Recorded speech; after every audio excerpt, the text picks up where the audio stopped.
Hey everyone, this is Geek Panda here, guys, with another one of my videos. So this time we're going to be talking about midnight game releases. They're quickly becoming a thing of the past if you really think about it. Now, midnight releases for video games back then were really awesome things to take part of.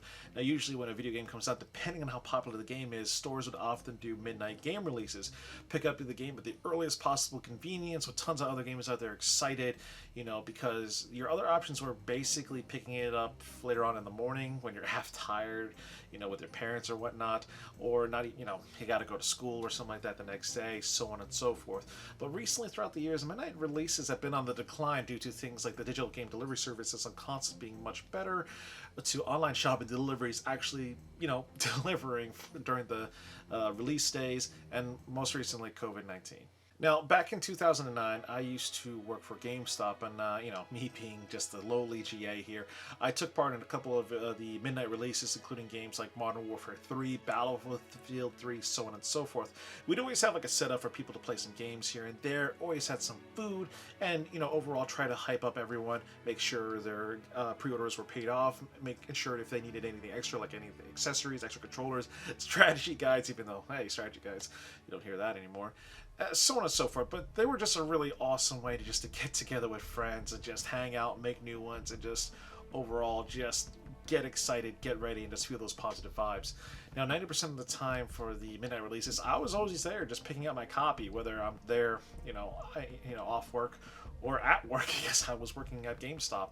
So they were, honestly, they were a lot of fun. There were even huge instances of like these grand spectacle releases, with game companies and stores putting on like these huge spectacles for like the local communities to get really hyped up for. They would even bring, like some of the game developers, maybe even if it's celebrity, they would have like local news channels and national ones be there. The wait is finally over! From coast to coast, gamers lined up to get their hands on this little package, Halo 3. Doing live, shows, right then and there, or talking about it in the morning. It was just, free swag to give out. Like, you looked on, look at some of these, like, videos on YouTube of it back in the day. You're like, holy shit, this actually looks pretty awesome to go to. With midnight releases, back then, they weren't, with, games nowadays, they weren't like, the consoles specifically weren't like the PC counterparts. Game consoles, they were, the digital delivery services were still in its infancy. Unlike PC with, services like Steam, which is basically the de facto standard at this point of how things are done. Back then, you couldn't preload a game when you pre-ordered it at all. So at midnight, you had to download the whole game. And even then, some people had like only a DSL connection, so you're pretty much going to be waiting all night. There was little to no pre-order incentives as well, and you think to yourself, okay, maybe I'll just go online and buy it. Well, you might not even get your game, on the day of release. It might take like a few days later, a week later, which you're ending up missing out on a lot. So it's like one of those things that the midnight releases definitely serve their purpose. You were able to go into the go in the store before midnight, pay off your game at midnight, get the game in hand, go home, and just start playing immediately. And that was one of the things that was for console players that it was like such a huge convenience basically. But eventually, midnight game releases were starting to lose their steam. GameStop has been slowly closing its doors on a number of stores, and when they do a midnight release, the only way they're going to do it is if there's a certain amount of pre-orders guaranteed. So if there was like, the Call of Duty games, there was always a good safe bet. For the other games out there, if they didn't get enough of it, they wouldn't even bother opening up their doors. And even then, like some GameStops, are in malls, so if they want to do it, they have to pay the mall extra money in order to do it. Really think about it, it's the convenience that we all, know and love. It was starting to fade away. Digital game delivery services on consoles like the Xbox, PlayStation, or Nintendo, they're basically on par with the PC counterparts, not only having preloading capabilities, but also pre-order incentives, sales, and more for the digital titles here. So you don't have to, go to GameStop using your gas money, time, effort, waiting in line to pick up, your copy, which you can easily do it a few days earlier, buy it, preload it on the midnight of release, just start playing immediately right then and there. You also have, online shopping sites like Amazon have delivery options guaranteeing video game release dates, or sometimes in some rare occurrences, you might even actually get your game a few days early and start playing, having all of your friends jealous. Now, do note that back in 2020, when COVID-19 was changing the world heavily, stores opted not to do midnight releases for the sake of public safety. Having having these midnight releases for these games that is going to bring in a lot of people. Let's say a Call of Duty release, it just wasn't safe, for the public to do that. So basically it was gone. It's, think of it like the final nail on the coffin. Like, I don't, as of right now, like, the last midnight release I attended myself personally was, I believe, Super Smash Bros. Ultimate on the Nintendo Switch, and that was back in 2018. And even then, that was the only rare reason, because I got the game physically, and that was one of the very few physical games I got. Most of the games I get nowadays are digital games, with the bare exceptions of picking up a few physical ones.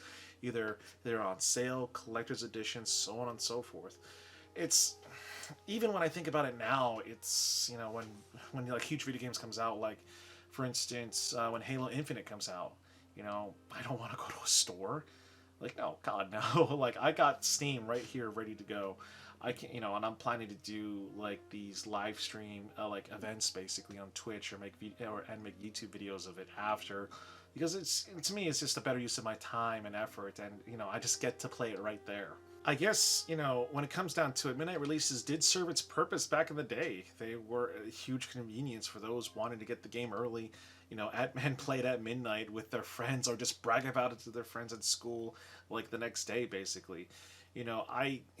When I think about it, there's probably going to be a few exceptions for midnight releases, but COVID-19 is, we still haven't squashed that out yet, so I don't expect it to, not happen for another year or two. And even then, only the bare minimum exception of like big popular titles like Call of Duty or whatever. Overall, they weren't like midnight releases weren't like how they used to be back in the day. It sucks, but at least for the most part, I'm glad that I actually experienced them. Being around people, having a good time. Like, for instance, like the Smash Bros. One. We ended up doing a Smash Brothers tournament. The manager hosted a Smash Brothers tournament on the N64, and we're like, oh shit! And the prize was winning a GameCube controller, and to me that was awesome. We were like playing Smash Brothers, in the tournament. It's a free play Smash Brothers on another table. There was some food, there was chips. It was honestly, it was a good time that I had, and like the other moments, there were like really good times. But I'm just glad I was able to experience them, and I'm sure all everyone out there watching this video, I'm sure you guys were glad to when some of the midnight releases, you were like really glad that you were there and stuff like that. Another one of my highlights was Halo 3 for the midnight release, where I was waiting in line to get Halo 3. We had pizza, we were talking with friends, playing board games, we were getting excited, and then I tried to figure out I needed to get a ride after I get the copy of the game. But that was a lot of fun. That was the hype. The hype was too real back then, let me tell you, for Halo 3. But I'm definitely glad I was able to experience them. And, overall, I hope you guys felt the same way too. It sucks, but I guess, some things don't last forever. Alright, that's the end of the video there. Post down in the comment box, so what do you guys feel about midnight game releases? Do you guys want to see them keep on going? What was your most memorable experience for what games, so on and so forth? Post right there in the comment box. Well, if you guys enjoyed this video, don't forget that like button, and don't forget to subscribe to keep seeing more awesome content, and hit the notification bell to be updated as well, because that actually kind of works. I also have a Patreon channel if you guys want to support my content, and I do some live streams on Twitch. Above all else, this is Panda here. I'm out. Stay geeky, my friends.